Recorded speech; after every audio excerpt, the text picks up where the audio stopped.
You're listening to the Future Tech Podcast with Richard Jacobs. Future technologies such as artificial intelligence, stem cells, 3D printing, gene editing, Bitcoin, blockchain, the microbiome, quantum computing, virtual reality, and exploring space are much closer than you might think. In fact, many early versions of these technologies are in play right now, and the companies that are using these technologies are the focus of this podcast. My goal for you, the listener, is to learn from these podcasts. You may very well learn something that may change the course of your life for the better, steer you towards a new career, or give you insight into addressing a thorny medical problem. Remember, this podcast and its content is informational in nature only. No medical, tax, legal, financial, or psychological advice is being given. If you've enjoyed the podcast, please listen, subscribe, like, and tell your friends about it. Thank you.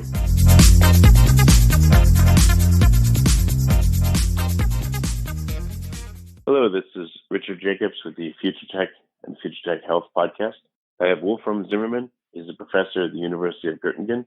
We're going to be talking about remuscularization of the failing human heart. And that's one of the interests of his lab, the Zimmermann lab. So, Wolfram, thank you for coming. Yeah, thank you, Rich, for reaching out. I'm happy to discuss with you our research. Yeah. So, what happens in heart failure? What happens to the heart itself, the muscle, and the other parts? And then, what's the solution that you're looking at? Well, patients with heart failure typically experience a loss of heart muscle cells, which can be the consequence, for example, of a heart attack. It can be a consequence of high blood pressure, infections, and so on. The common problem in all these patients is that they lose cardiomyocytes. They lose heart muscle cells. These are the smallest cellular units which basically provide the contractile force to the heart. Okay. And if you lose a significant amount of cardiomyocytes, your heart will weaken, and eventually heart failure develops. And patients experience typically shortness of breath and other symptoms if they have heart failure. And heart failure is, in the end, the most common cause of death worldwide. Because it's a progressive disease, we don't really have a cure for it. Drug therapy, as it is today, at best delays disease progression, but it doesn't really stop it, or it doesn't reverse the disease. And the idea of us and also many other labs is to reintroduce cardiomyocytes into the heart and thereby strengthen the contractile performance of the heart and ideally normalize it. So what percentage of the heart muscle is impacted in a typical patient that has heart disease? Does it vary tremendously, or is it a certain threshold below which the heart tends to fail? Well, the defect can vary. We typically estimate that if 25% of the heart is lost, that this then results in severe heart failure. And these would be then the patients that we are targeting with our approaches. So the cardiomyocytes don't tend to regenerate, or do they only up to a certain point? No, exactly. Cardiomyocytes are not capable of cellular division, so that means that they cannot regrow. If a certain amount of cardiomyocytes is lost, this then basically leads to a scenario in which the heart cannot compensate the loss in cells anymore, and this is then the time when the heart enlarges and patients experience heart failure. So there's no endogenous repair of the heart. Well, how do people live to be 80 years old or 100 years old? Their heart is just super old, made of 80-year-old cells, or do they replace themselves? Exactly. So there's a big debate about this in the field. But it is well known now that there is a very, very limited amount of cardiomyocytes that are being that will regrow during life. So there are estimates that within a normal lifespan, roughly 50% of the cardiomyocytes that you are born with are regrowing. But the rest, the other 50%, it appears that these are the cells that you are born with. Well, how do people? Okay, so when someone's born, though, they're a baby. I mean, to get to adult status, yeah, they would need, I'm sure, a lot more cardiomyocytes than they're born with. I would think there has to be a lot of replacement going on, at least until someone becomes an adult. Not really, because the cardiomyocytes are capable of growing in size.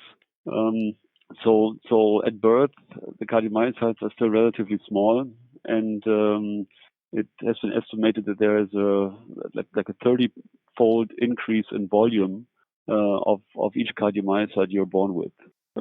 What does it look like if you compare a baby's cardiomyocyte to an adult's?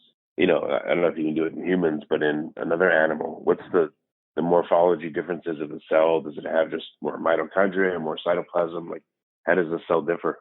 Between rodent and human, for example? Or if you have the example in people, great. But if not, I guess you'd have to go to rodents, between a baby rat and an adult rat, or a baby human and an adult human. It's mainly size. It's mainly size of the individual cardiomyocyte. It's not really number. So the number is relatively constant over life, but the individual cardiomyocytes can grow in volume. And of course, they are rebuilding proteins all the time. They're rebuilding their contractile machinery all the time. So there's always protein turnover in each of the cells, but the cell itself is not cycling. The cell cycle activity. So it's the same when the cell enlarges. What enlarges about it? Does it just accumulate more cytoplasm? Does it have more mitochondria? Does it have more? What's different about the cell? It accumulates the amount of contractile proteins of sarcomeres increases per cell, and also at the same time the amount of mitochondria will increase. That is basically what is happening. So you have more contractile proteins per cell, more mitochondria per cell. So what happens when someone has an enlarged heart? What's the mechanism there? What are the cells doing? The cells grow in size. They get bigger. And you have also changes like fibrosis in the heart, but you do not have more cells. So the heart is a terminally differentiated organ for the most part. And small or large heart in kids, adult or patients that are sick differs only by the volume of an individual cardiomyocyte. So it sounds like the cardiomyocytes are communicating and getting signaling to grow to a certain point, and then they stop, when you're an adult. But I guess in certain dysfunctions, the cardiomyocytes are trying to, I don't know, do the job they need to do. So maybe they then grow beyond what they should be, and that causes your heart to enlarge. Like, what's the mechanism by which your heart enlarges? Why would that happen in an adult? You described it pretty well. So you have a cardiomyocyte which is constantly under stress. If you lose 25% of your heart's myocyte, the other 75% of the cells take over, and to compensate the loss of contractile performance that has occurred, these cells need to grow in size. This is called compensatory hypertrophy, which then over time turns into pathological hypertrophy, and then typically cells start to die. The overloaded cardiomyocytes start to die. Yeah, why would a cardiomyocyte die just because it got so enlarged? Is it because it's so large the cell can't function and coordinate its activities properly? Can it not beat properly if it's too big, or what's the reason? Well, there's probably a mismatch of nutrient demand, of ATP demand, and the cell is constantly over exercised. And under these conditions, the cells can go into apoptosis and die. It's not that suddenly 50% of the cardiomyocytes of the heart die. It's a slow process, and over years and sometimes over decades, you have a constant, continuous loss in cardiomyocytes, which then basically results in the clinical symptoms of heart failure. What do you notice when there's the death of a cardiomyocyte locally? Is it the adjacent cardiomyocytes that go into hypertrophy, or is there a particular pattern of which cells will grow bigger when a given cell dies in an area? I don't think this is so. This is not so clear what happens. If you have a cardiomyocyte that dies, there is typically replacement fibrosis, the adjacent myocytes then tend to increase in volume. They hypertrophy, and you can have very different pictures of or scenarios. You can have, of course, an infarction with a defined region of the heart being fibrotic, and then you can have patients that did not have a heart attack. They may have other cardiomyopathies or hypertension, and in those patients you can observe a lot of fibrosis throughout the heart. This is called replacement fibrosis, which then leads to issues. What happens first? Does fibrosis happen first, or does the enlargement of the cells happen first? This is probably a parallel procedure. If you have cell death, cells die, there is typically replacement fibrosis. But you can also have fibrosis, which can also occur probably without cardiomyocyte death. But these are all mechanisms that are being investigated by many groups around the world, and the exact pathology, the exact changes in the heart are not completely understood. What is clear is that you have a loss in cardiomyocyte, you have fibrosis, and then a loss in function. Yeah, the reason that I ask is I was imagining if a cell dies and there's fibrosis in that area, that would, I would think, physically restrict the contractile ability of maybe the adjacent cardiomyocytes, because there's fibrosis in the way it would make it harder for them to contract properly, and maybe they grow larger in response to that. I don't know. Well, the changes, the heart is the biophysical properties of the myocardium is changing also in heart failure. The heart wall typically gets stiffer. So you're right. I mean, if you have a cardiomyocyte that is located inside a stiff environment, it probably has to contract more strongly. And this may be a process that also causes or contributes to the cell death that we are observing in the failing heart. And what's causing the fibrosis? Is like the immune cell system death coming in, and literally, where does the fibrotic material come from? Oh, from fibroblasts. So you have, I mean, the heart is not only composed of cardiomyocytes. Actually, it's for the largest part composed of non-myocytes. And within this non-myocyte population, you have a high amount of fibroblasts, and these fibroblasts are typically there to maintain the extracellular environment, the matrix of the heart. And in a disease scenario, these cells are overactivated or are strongly activated, and then the fibroblasts turn into myofibroblasts and release collagen into the heart, and basically contribute to the fibrosis process. Okay. Or they're the main drivers of the fibrotic process, actually. Yeah. What is your research about specifically? What are you looking to do? Our research is on. We work on different things in the laboratory, but one of our main research areas is to develop heart muscle using tissue engineering technologies, and to then use this tissue engineered heart muscle as a therapeutic patch in heart failure. So we have been doing that now for many years, and developed basically a number of tissue engineering formats, which we are applying to the heart to strengthen the heart. You're trying to grow a layer of heart muscle, then implant it into the heart? Yeah, it's not a layer. It's actually a pretty thick structure. It's like a contractile band-aid, if you wish, which we position directly onto the heart, onto the region of the heart that is dysfunctional. So what does it look like? Is it a thick patch, or what does it look like? It's a thick patch, which can be adapted in size and thickness according to the defect, which is of course very different in individual patients. And we we tailor our patches according to the patient needs. So what creature are you growing the structure and then implanting it in? Is it rats or what is it? Well, we are building human patches, and we have done. I personally started this in 1995, so nearly 25 years now. And of course, at the beginning, we worked in rat and we worked in mouse, and now for many years we work in human, and have developed hard patches, which we plan to test in patients next year.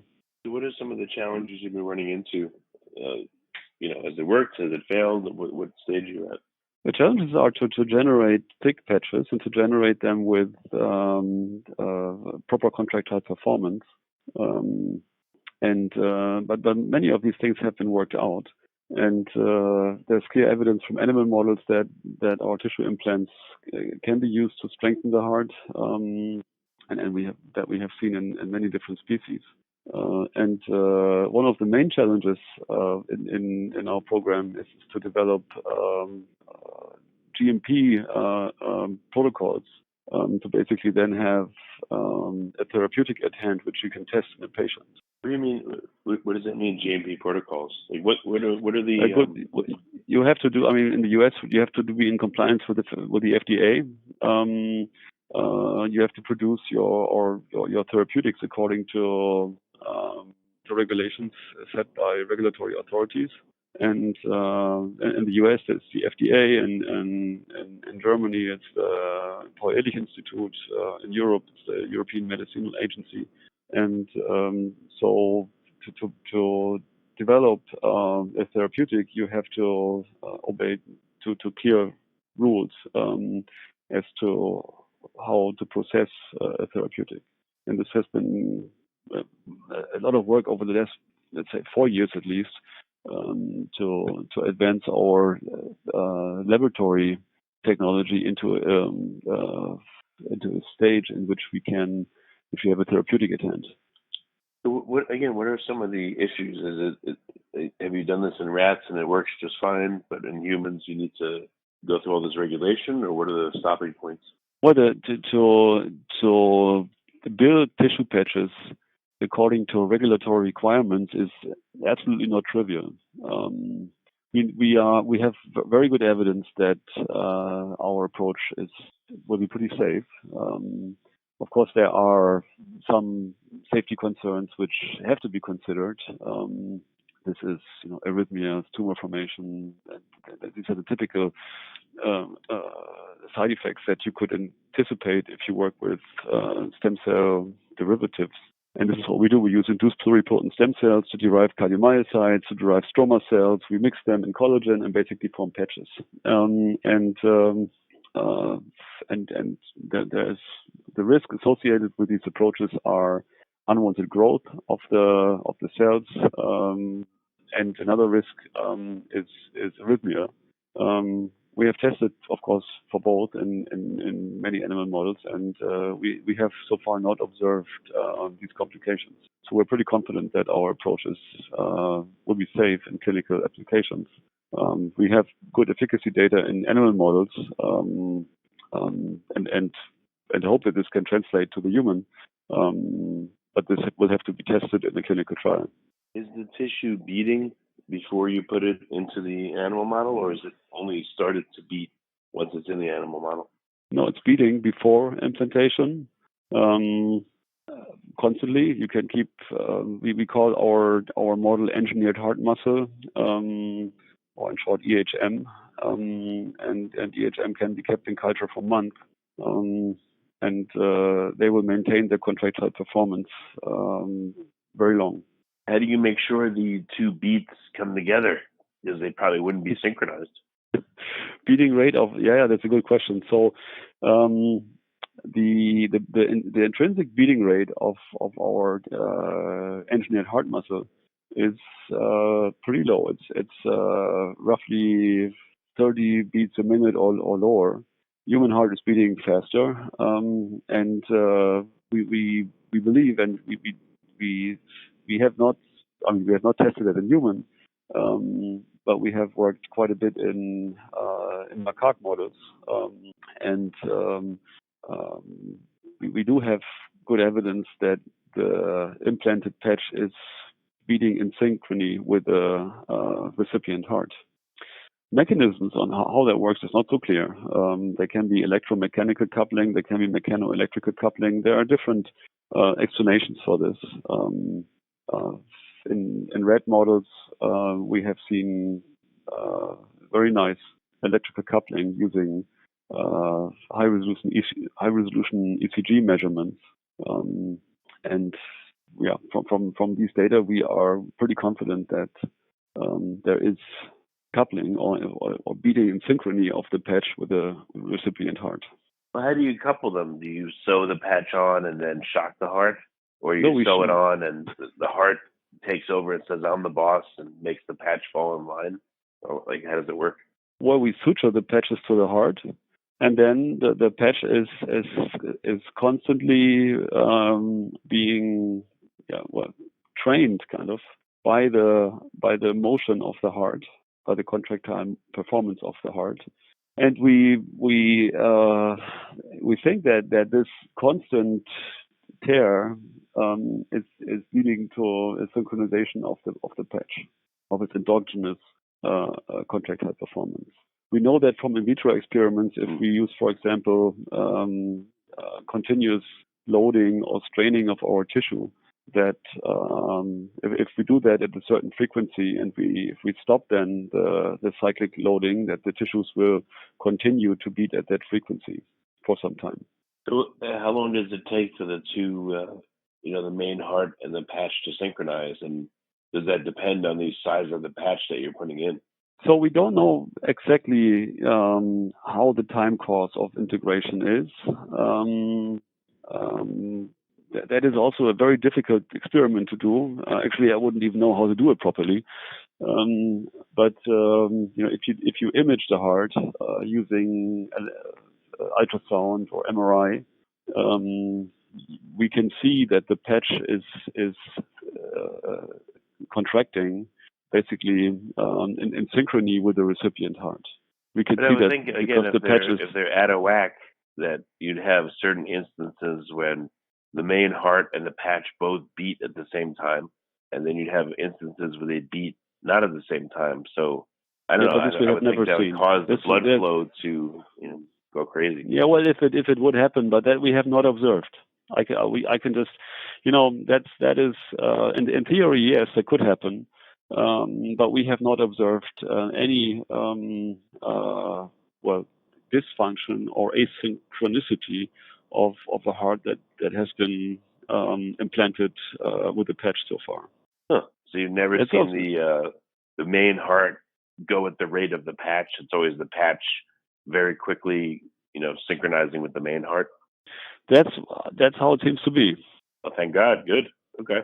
Well, that is where we wonder all the time. But you're right. That this is an obvious question. But we have so far seen that if we expose our tissue patches to mechanical loading, that the tissue patches follow basically the rhythm of the mechanical loading. And we believe that this is happening also in vivo after you implant the patch onto the heart. And the main for us at the moment, we are moving towards clinical applications, towards clinical trials. And for us, the main concern, the main point of our preclinical studies at the moment is to look into safety, is to look into any issues that could occur. And so far, we have not seen any problems after implantation of an EHM onto the heart of rodents or also monkey models. Oh, so even in monkeys, you patch their heart and then they have no problem. It works just fine. Yeah, we've done that. Okay, well, that's good. So what's left before you can try it in people? What do you have to do? We're presently filing a clinical trial application, and we have pretty much finished our preclinical program. And we anticipate to have the first patient treated in the first half of next year. Have you noticed that so are you cutting out the part of the heart that's damaged and then suturing in this new patch, or are you just suturing over the damaged part? We're suturing over the damaged part. The ideal scenario could be to cut out the damaged part and then basically replace that with a tissue patch. We're working on that also experimentally, but this is, at least in my point of view, not something that you can that we can try in patients. So it is. We are the main point is to add cardiomyocytes to the heart. We're pretty confident that we can do that, and to do that at low risk for the patient. And we're also pretty confident we can do that. So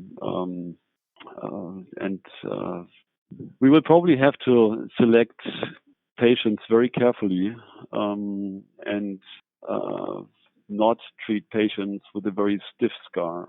So that could be an exclusion criterion for our approach. Where are you getting the cells from? From the patient themselves and culturing them? No. Or where do they come from? We get them from induced pluripotent stem cells, but the patches are not autologous. They are an allogeneic. This is an allogeneic approach, and we have basically we have a GMP IPS line in the process to develop sufficient amount of cardiomyocytes and stroma cells and tissue patches for clinical applications from that. But the patients will have to be immune suppressed to not reject the patch. Well, why not try to culture them from the person themselves? That's something that has been proposed ever since the IPS technology came around, but that's pretty unrealistic. First of all, it takes approximately 2 years to have a tissue patch done from an individual patient. That is way too long for too long of a preparation time. And then even if you implant autologous material, at least in our experience, there are immune responses that even cause rejection or destruction of an implant. We've seen that in our monkey model, in which we have done also autologous implants. And for two reasons, it doesn't seem to be a logical application. First of all, for logistic and cost reasons, and also the cell biology is not so simple. So if you process cells, why do you think that the tissue is getting rejected if it's I guess you say autologous? Well, there's a lot of if you have cells in culture for extended period of time. There is autoantigen expression, cells acquire mutations in mitochondria. There's a lot of frankly, we don't know exactly, but there are a couple of published observations which support that even an autograft would be rejected. Huh. Oh, that doesn't really make sense, but no, it doesn't. I mean. Well, it seems so easy just to take cells from a patient and then grow something, that can be done, but it's an unrealistic option, I would say. Have you tried to take a couple of cells from a monkey from their heart and put them in the dish with the patch and see if there's crosstalk or if it changes the behavior of the cells of the patch? We have done. We have generated implants from the monkey's own cells, and then we put these implants back into the very same monkey. So that we have done, and what we have observed is rejection. Is the rejection the same as if you're using, non-autologous tissue, or is it a different type of rejection? Faster, slower? The type of rejection, that could be different. We would anticipate that if you implant the patch from a different monkey, an allograft, that there is strong rejection. That we have not tested. We have always administered immune suppression, at least in monkeys, you cannot, wouldn't make any sense to do these experiments.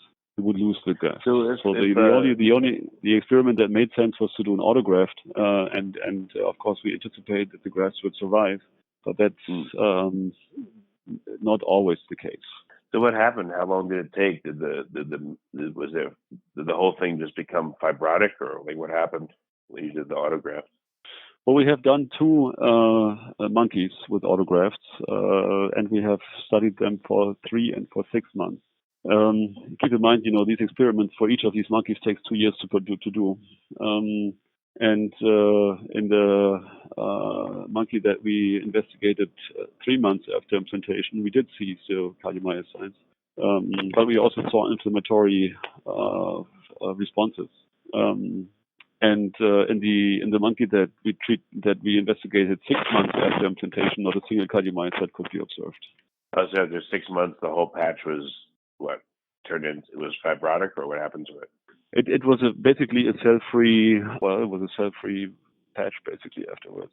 Wouldn't really call it fibrotic. It's not. We didn't see really an active, thicker fibrotic area. It basically looked like a cell-free patch. What do you mean when you say it's cell-free? Did the cells leave? They died. They just died. Well, if they die, if the body clears dead cells. So if there is an inflammation, the cells, you have leukocyte infiltration, macrophage infiltration, and you have then basically clearance of the dead cells. This is also happening. So you just had what, extracellular matrix and full of dead cells, or full of just gook? There's no living cells there. Well, after 6 months, there is no cardiomyocyte left in this autograft animal without immune suppression. With immune suppression in allografts, we do have a high retention of cardiomyocytes after 6 months. So we were kind of testing whether or not in an autograft without immune suppression, that we thought that there could be cell retention, and for 3 months in one macaque there was, in the other one, which we studied for 6 months, there was no cardiomyocytes left. So what? It just sounds like a tough trade-off. If I'm older and my heart is damaged and I need this graft, I can get it, but then I have to be immune suppressed. So how long will this work until I don't know, I succumb, or it stops working, or works forever as long as you're immune suppressed? Well, this is like in a normal heart transplant. If you have a heart transplant, you are under immune suppression until the end of your life. And of course there are side effects. There can be side effects. But these are, you have to watch out for that. But it's too bad that you have that gigantic trade-off. I just wonder if there's it's not so gigantic. If these patients that we're treating are dying, we're talking about an end-stage disease scenario in which patients have a life expectancy under normal conditions for 12 months. Yeah, and that's you will not have tumor formation or other complications really. So what's the life expectancy with the patch in place and the immunosuppression? Well, is there a ballpark idea? Well, what's your guess? Can you predict it at all, or no? Well, we can predict that the patch will enhance contractile performance of the heart, and of course the anticipation is that patients would live longer with a heart patch. And finally, of course, the plan is to really replace the scar with contractile muscle. But making any predictions now as to, how much longer would a patient live, this is something that you have to test in the clinical trial. Well, maybe you could get some information by looking at heart transplants. How long do people tend to survive after a heart transplant? And what is it that gives out and kills them? Well, after a heart transplant, you have a pretty normal life expectancy. Okay, I thought it was diminished. I didn't know that. Not much. Survival rate in heart transplant patients is pretty good, pretty encouraging, because if we had enough heart transplants, we would not need any tissue patches. This is kind of the problem we're having. If you had a heart transplant for everybody, then you would not need any cells to be implanted into a heart, but we will never have enough hearts to be transplanted. So we have to find solutions for the patients that are today dying on a transplant waiting list. So, what are the mysteries involved in this process to you? What either surprises you or really piques your curiosity about it? Well, it's amazing to see that immature or stem cell derived cardiomyocytes have the capacity to self-organize under appropriate stimuli into a pretty mature heart muscle. And it is also then surprising that these tissue patches, after implantation, in the absence of vascularization, at least at the time point of implantation, there is no vascularization of the graft, that these cardiomyocytes survive, start to mature further in vivo, and then also support the heart. We find this pretty amazing and also surprising, of course. What's directing the cells, do you believe, to form in a certain way, to beat in a certain way, to organize? Like where are the plans of organization and all that? Where are they held, do you believe, and how are they communicated amongst the cells? We think it is primarily mechanical impulses. The stretching of the patch after implantation, also in our in vitro preparation of tissue patches, we use mechanical stimulation to train the tissues, and that is the main principle of our tissue engineering concept, that we always use mechanical triggers to train our tissue, and then after implantation the heart takes care of that. Well, I thought that the heart was primarily electrical, and it used electrical signaling as well. So do you see evidence of, I don't know, electrical signaling or just mechanical signaling in the patch? I mean, have you tried to look at the cell-to-cell communication? Is there chemical gradients? Are there electrical gradients being set up? I mean, Well, you can study this very easily and nicely in the laboratory. I mean, there are clear electrical circuits that are forming, and there's a pretty well developed functional syncytium in the laboratory already. And then after implantation, there's good evidence that these patches then also are synchronized with a normal heart, with a recipient heart. Right. That is certainly not by direct electrical coupling direct after implantation, because we basically implant a patch onto the heart, and this is not a plug-and-play system. Maybe the mechanical impulses from the recipient heart lead to activation of contractility in the patch. This is something that is at least what we hypothesize. What about the patch itself, the edges of it versus the center? Are the cells different? Or the top versus the bottom? Were they pretty uniform across the whole patch? They're pretty uniform. They're pretty uniform, which is also surprising because, of course, you would think that if you generate something of significant thickness, that you would have a preferential growth of cells at the outside of patches where there may be more oxygen. And that may indeed be true for very thick patches, but in the patch that we have generated so far, we have not observed a preference for outside versus inside. That may be because we are designing patches in a way that they are that they receive nutrients also inside the tissue. What about the size of the cells in the patch? Is there any correlation between the thickness or size or dimensions of the patch and the size of the cardiomyocytes in them? Do they sometimes get bigger and you don't know why, or do they stay a certain size? Or the cardiomyocytes inside the patches, they are stem cell derived cardiomyocytes. They are less mature and smaller as compared to the cardiomyocytes in the adult heart, but they have the size of postnatal cardiomyocytes. So they resemble basically a young heart. Which should still be capable of growing in size. We expect that there is hypertrophy after proper, if the proper environmental stimuli are present. But that may be an issue. If you sew a patch on and the cells are small, and then they start getting bigger once they're implanted next to the heart, wouldn't that strain the suture and change the morphology of the patch? No, not really. Well, no, not really. Actually, this is a wanted effect, because we want to have the reason for cardiomyocyte survival in our case is certainly that these cells are metabolically less demanding as compared to a big adult cardiomyocyte. This is well known that if you take a cardiomyocyte from an adult cardiomyocyte from the heart, if you would, these cells they need a lot of oxygen, and they would die if injected into the heart or implanted onto the heart.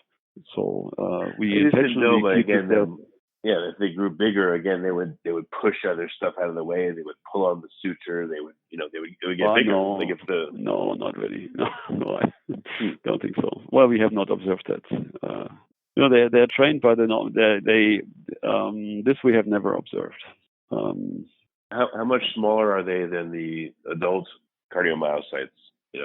On a cell-to-cell basis, a little bit smaller, a lot smaller. They are roughly tenfold smaller in volume.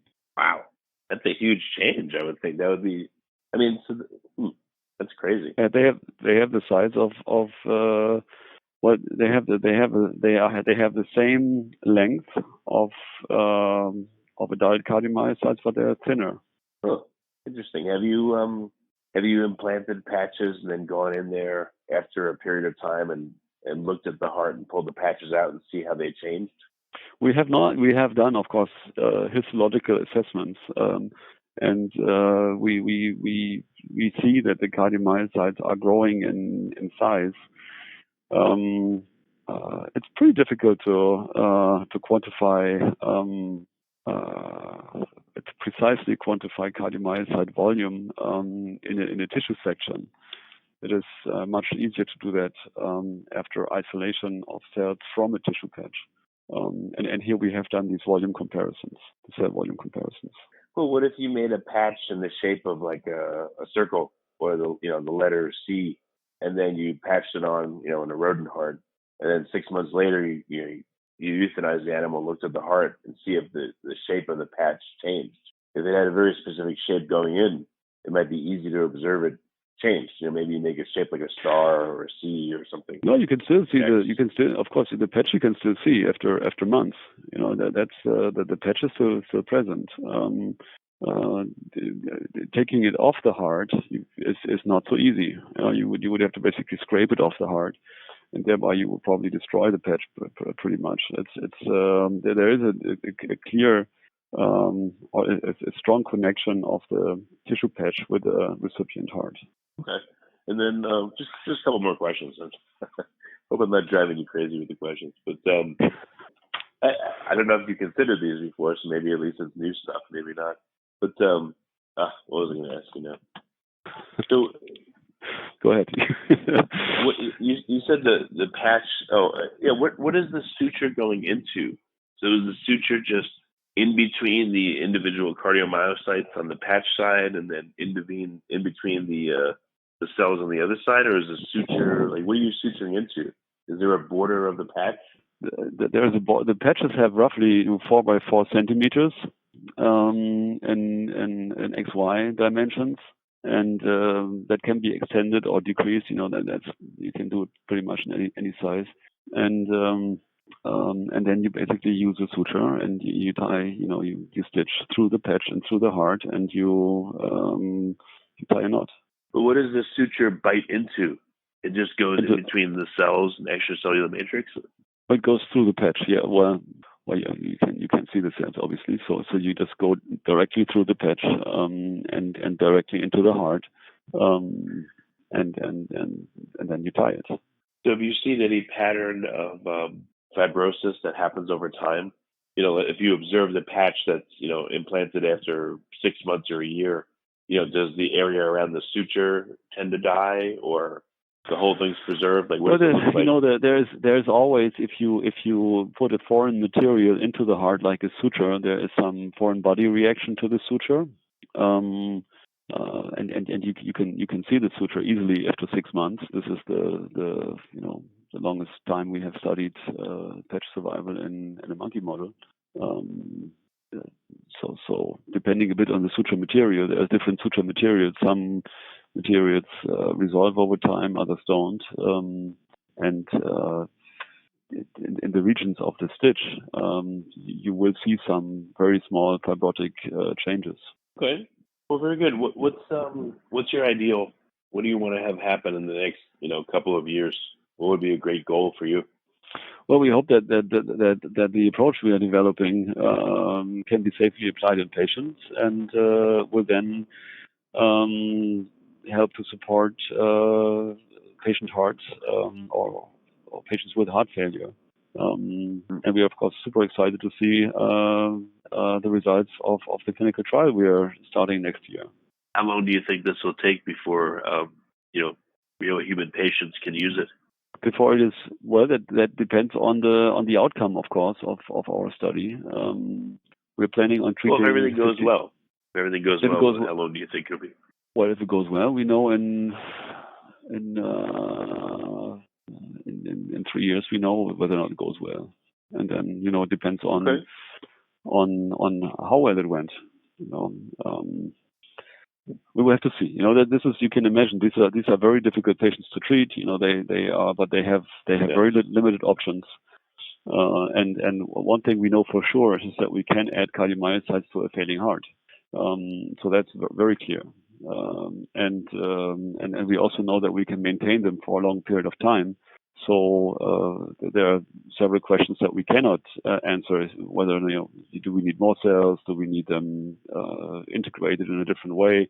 Do we need to combine tissue engineering approaches and cell injection approaches? Are there specific patients that will benefit from cell injections and not from patches, and vice versa? So these are kind of open questions which I think the field is ready now to test this in a clinical trial. Okay. So what's the best way for people to get in touch, with the lab and see what you're doing and, well, they can just they can just Google for tissue engineering and Göttingen and my lab basically. So they can easily come in touch with us. Okay. Well, very good. Well, Wolfram, thanks for coming on the podcast. I appreciate it. Yeah, sure, Richard. And I hope this was useful. Oh, yeah, no, definitely.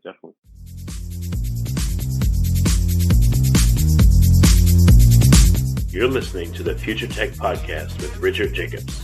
Future technologies such as artificial intelligence, stem cells, 3D printing, gene editing, Bitcoin, blockchain, the microbiome, quantum computing, virtual reality, and exploring space are much closer than you might think.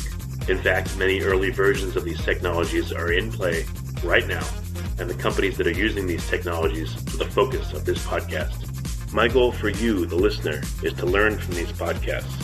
You may very well learn something that may change the course of your life for the better, steer you towards a new career, or give you insight into addressing a thorny medical problem. Remember, this podcast and its content is informational in nature only. No medical, tax, legal, financial, or psychological advice is being given. If you enjoyed the podcast, please listen, subscribe, like, and tell your friends about it. Thank you.